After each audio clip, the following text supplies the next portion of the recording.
Nirmala Kenyam, Biakamal, Guasme, Banarach, Ten Conan Talk, Ken Cononium, there subscribe Kanor Online TV, ko Latin content Banonka, and Nor Online TV, Bekan Shamala Shukaji. Guasme men Banaquen, Log Liang Tuka, Kanwari, Akelmi, Jagantama. La nuare chi ro kamo shi kan talk shi kan agor be kenaling chang cha junga na no te kam bu talk ke de yer te kan no kam no kun ke de yer mat la ja leng ga pinya nuare shi kan agor no be kan mishit kan me be kan lalet eno lok ran lok liang tuka ke logo jeno ba je jogo no me jeka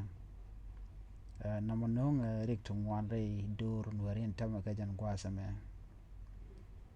temugor kono de kono kuling alajin mi lok liang tsuka lo shi gor no bisharu nges du shi blare suka jen bejin no sharti tijak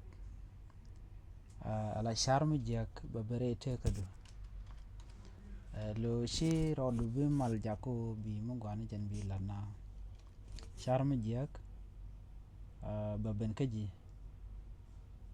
be jako jen butok bu japarwej no bia nogunu bia lingni raj mi raj kaika ke raj mi shatok ana mo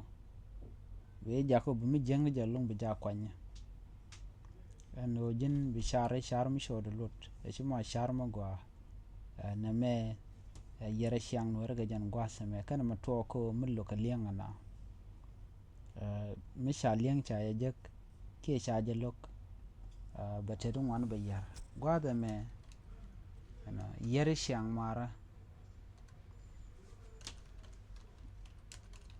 mara men te kam na be jek mishiran lugo no jene la da tok an gwasamo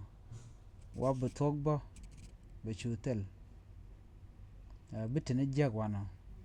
bu mar bo point mar kam na be chu jek kodi shiran chero de jako ba linga na malakach changa tok che de bleling ano da na jako ba magwana jen ki mede na tek ba je laslet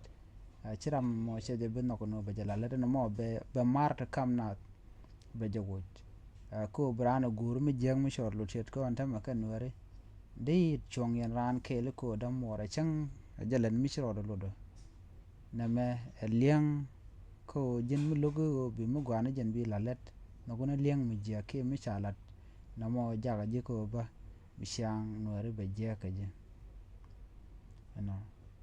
en ta shianga na bo mi shiro do kamojin shilok shiling bo ke ta dande na shianga je ala pye da dande na pit ke je bon be chu je ke pye de pit ke je jira momo be je no ngo shi be pit re te ka ke che dor she be pit ana ko kor gwazen be shang be jaga ja je ga long ana mo ponde yere nuare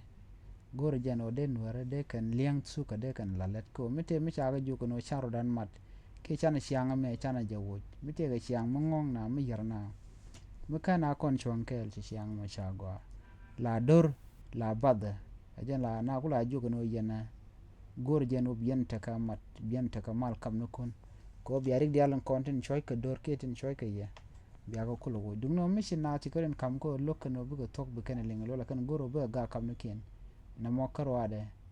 chala no jen yere dor ke che dor che janang nyam na me jen dan de koling gwasa menu alajin mu logo liang dora ke logo jeno ba je lo ka mi jeng mi lade ke bu gora mi len mi shodo lot na mo be pedu be je yar ka be pedu ruba